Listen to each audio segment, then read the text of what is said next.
Europe 1 Soir. 19h, 21h, Pierre de Villeneuve. Et nous sommes ensemble pour cette deuxième heure avec Georges Fenech. Bonsoir, mon cher Georges. Pierre. Bonsoir à Louis Osalter. Bonsoir Pierre. Journaliste politique au Figaro. Et bonsoir à vous, général Jacques-Charles Fonbonne. Vous êtes ex-commandant du Centre national de formation à la police judiciaire de la gendarmerie, expert en procédure criminelle. Nous allons parler, comme nous l'avions prévu au début de cette journée, de l'affaire Grégory, qui est ce cold case de 40 ans aujourd'hui, dont l'enquête se poursuit. C'est assez rare pour être mentionné, mais d'abord, cette information principale de la soirée, la disparition de Lina, c'était il y a plus d'un an. Le corps de Lina a été retrouvé, cette adolescente de 15 ans, non pas dans le Bas-Rhin, mais dans la Nièvre, parce que justement, la voiture du principal suspect dans cette affaire, qui par ailleurs s'est suicidé l'été dernier, avait été localisée dans cette zone. Comment dirais-je, le fait d'avoir retrouvé ce corps de Lina, c'est très important. C'est l'information principale de cette soirée. Mon général, comment est-ce qu'on procède pour retrouver un corps comme ça un an plus tard? C'est une des disparitions les plus inquiétantes de ces dernières années. Oui, c'est vrai. Alors, ce qu'il faut dire, je pense, c'est que l'intérêt majeur de cette disparition, je crois que ça sera vis-à-vis des parents et des réponses que cette découverte va pouvoir apporter à leur questionnement. Qu'est-ce qui est arrivé à notre fille? Comment est-elle morte? Dans quelles circonstances? Alors, je connais pas les circonstances de la découverte. Est-ce que le corps a été découvert par hasard? Est-ce qu'il est remonté du fait de la putréfaction des tissus? Ou est-ce il avait été immergé dans un cours d'eau? Voilà. Oui. Est-ce que ce sont les gendarmes avec des investigations qui l'ont retrouvé? On va dire que tout est possible, compte tenu, comme vous le soulignez, que le bornage du principal suspect qui était donc son petit ami, avec le véhicule qu'il avait volé, déclenchait alors sur énormément de sites dans lesquels il aurait pu déposer le corps, parce qu'il y avait des arrêts prolongés dans des zones qui étaient très peu habitées, donc il aurait pu s'en débarrasser, et ça en faisait partie. La difficulté dans un cours d'eau, c'est qu'on a quasiment aucune possibilité de mettre des chiens de piste, parce qu'il y a aucune odeur dans un cours d'eau. Un an après, on peut imaginer que la malheureuse est dans ce cours d'eau depuis une date très proche à celle de sa disparition. Ce que ça va permettre maintenant, certainement, mais après, ça va évidemment dépendre de l'état du corps. Ça va permettre de déterminer les causes de la mort. Bon, l'identification a été faite très vite avec l'ADN. Maintenant, l'élément principal, à la lumière de ce que je disais en commençant, c'est que ça va permettre de déterminer les causes de la mort et savoir ce que la malheureuse a subi avant que son corps soit jeté à cet endroit. Georges Fenech? Oui. Vous vouliez interroger peut-être le général sur cette affaire? Non, je peux peut-être émettre mon propre avis en tant qu'ancien juge d'instruction, si vous le permettez, Pierre. Oui, parce que j'ai des affaires criminelles comme ça, j'en ai instruites, malheureusement. Cette issue fatale, si vous voulez, elle était évidemment redoutée. Et vous avez raison de dire que ça portera des réponses à la famille. Il y a deux choses qui vont être importantes pour la découverte de ce corps. C'est d'une part, effectivement, déterminer les circonstances réelles des causes de la mort, mais peut-être, avec un peu de chance, on va peut-être pouvoir retrouver sur le corps une trace, quelque chose qui pourrait être exploité. Je pense évidemment à l'ADN. Il y a très peu de chances, à mon avis, parce que ça a séjourné dans l'eau, mais on ne peut pas exclure que sur un vêtement ou sur le corps lui-même, même putréfié, il puisse y avoir encore une possibilité de relever une empreinte. Je dis qu'on pourra comparer à ce moment-là, si tel est le cas, au suspect qui s'est donné la mort et qui est probablement, je ne vais pas dire de pourcentage, l'auteur de ce crime abominable, puisqu'on a retrouvé des cordelettes, du sang de cette pauvre fille dans sa voiture. Donc voilà, et son suicide, même s'il n'a pas mis « je suis l'auteur », j'ai fait des choses inhumaines, a-t-il dit, un peu dans ce genre, et donc je préfère partir. Louis Osalter? Est-ce que, mon général, justement dans le cadre d'une affaire dans laquelle le principal suspect, Samuel Gomin, est mort, s'est donné la mort, et le parquet de Strasbourg avait l'air à peu près certain, en tout cas avait de fortes présomptions de culpabilité contre cet homme, comment est-ce que le traitement judiciaire peut être satisfaisant à partir du moment où les poursuites s'éteignent à cause de la mort d'une personne? comment est-ce que malgré tout la justice peut, établir la vérité, et deuxièmement, faire en sorte que la justice soit quand même faite quelque part. Bah oui, pour les parents de cette pauvre fille, ils s'en remettront jamais. La difficulté, effectivement, c'est ça. C'est-à-dire extinction de l'action publique, on va dire, par la disparition du suspect. Alors on est dans cette ambiguïté de la présomption d'innocence qui est plus forte que toutes les convictions, qui est plus forte que toutes les preuves. Donc on peut dire que ce suspect, il est innocent pour l'éternité. Mais les éléments que soulignait Georges Fenech, c'est-à-dire qu'effectivement, il y a des cordelettes dans la voiture qui ont été retrouvées avec l'ADN de la petite et avec le sien. Le sac à main de la petite est dans la voiture qu'il avait volée. Donc, on va dire que pénalement, on va avec un dossier comme ça devant la cour d'assises sans aucune surprise. Mais donc, à un moment donné, évidemment, il va falloir clôturer.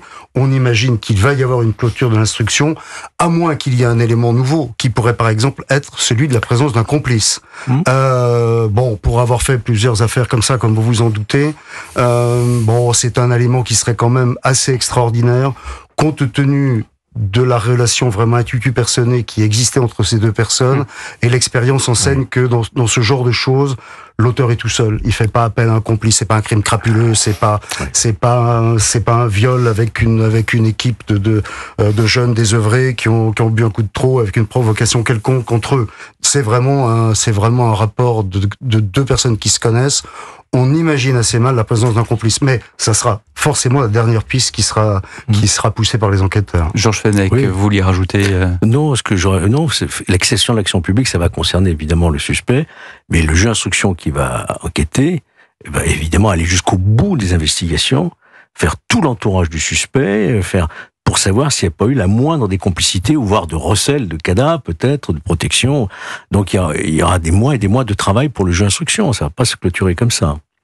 En tout cas, voilà cette information principale de la soirée, le corps de Lina qui a été donc retrouvé dans la Nièvre. Il y a une autre information qui est intéressante, et quand je dis intéressante, c'est un doux euphémisme, parce elle nous interpelle. C'est le fait que le principal suspect dans le meurtre de Philippine, cette étudiante qui a donc été retrouvée morte à proximité de son université de Paris-Dauphine dans le bois de Boulogne, alors qu'elle allait justement prendre un peu l'air après le déjeuner, qui a donc été violée et tuée par un individu marocain sous OQTF. Eh bien, cet individu qui est en ce moment entre les mains des autorités suisses refuse son extradition. Il refuse son extradition. Et c'est le ministère fédéral de la justice qui devra maintenant statuer. Georges Fenech, pardonnez-moi, mais c'est pas qu'on comprend pas, c'est que c'est très interpellant le fait que on pensait que l'extradition elle allait venir là maintenant tout de suite. Non, en fait. Moi ça ne m'étonne pas puisque je connais. Et vous connaissez, donc il faut que vous nous expliquiez cette procédure. Il faut savoir qu'on a adopté, je sais plus en quelle année, c'est peut-être en 2005, 2006, on a adopté le mandat d'arrêt européen. C'est-à-dire que tous les pays qui font partie de l'Union européenne, dès lors qu'il y a une interpellation, mandat d'arrêt européen, il n'y a plus besoin de passer par la voie diplomatique, ça se fait de juge à juge. C'est très rapide et c'est simple. Sauf que la Suisse, comme vous le savez, ne fait pas partie de l'Union. Par contre, il y a des règles. Et les règles, c'est que le ministère fédéral, effectivement, va examiner la légalité, la régularité de la procédure. Il va examiner, ça peut vous paraître superfétatoire, mais est-ce qu'il n'y a pas des traitements inhumains en France? Est-ce que la France pratique ou non la peine de mort? Voilà, ce sont ces critères-là qui vont faire que l'autorité diplomatique suisse et justice également décidera de prononcer l'extradition, c'est une procédure d'extradition envers la France. Voir s'il n'est pas peut-être suisse, parce qu'on n'expulse pas des nationaux, même la Suisse évidemment. Donc ce sont des examens purement formels de droit. Je ne doute absolument pas une seconde qu'il y ait un refus des autorités fédérales suisses de l'extrader. C'est ainsi. C'est ce que j'allais vous dire, parce que sur le papier, c'est ce que vous avez dit, mais dans les faits, la collaboration entre la France et la Suisse, ça se passe comment? Très bien. Très bien. Ça se passe très bien. On est signataire de plusieurs conventions d'entraide judiciaire, notamment Schengen et d'autres. Et donc, il y a au moins 3 conventions qui nous lient avec la Suisse. Et donc, les extraditions se passent très bien. Je voudrais qu'on entende Philippe Ballard, qui était notre invité tout à l'heure à 19h15, et qui, donc, le député RN, porte-parole du Rassemblement national, député de l'Oise, qui, justement, réagissait à ce refus d'extradition.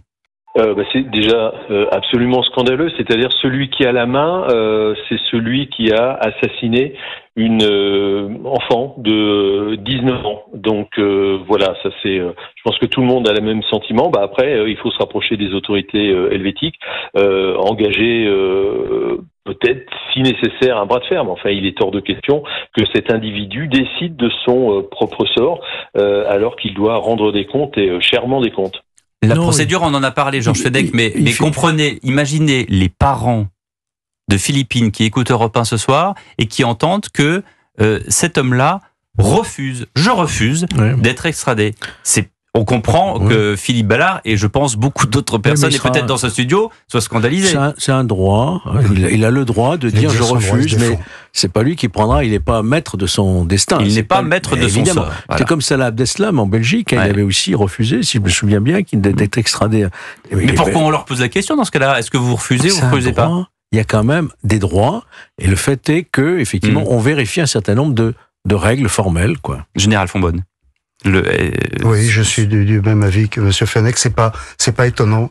C'est pas étonnant. Non, il exerce ses droits de la même façon. Oui. Alors c'est une comparaison qui n'est qu'une comparaison, mais quand vous avez quelqu'un en garde à vue, vous lui posez une question et il vous répond. J'exerce mon droit au silence et il ne dit rien d'autre. Alors évidemment que c'est irritant dans une affaire d'homicide, dans une affaire de viol. Le terme est complètement édulcoré, mais de la part de quelqu'un qui est poursuivi. C'est une démarche de défense logique. Il a un avocat qui lui a dit, voilà, ça prendra un petit peu plus de temps. Un commentaire là-dessus.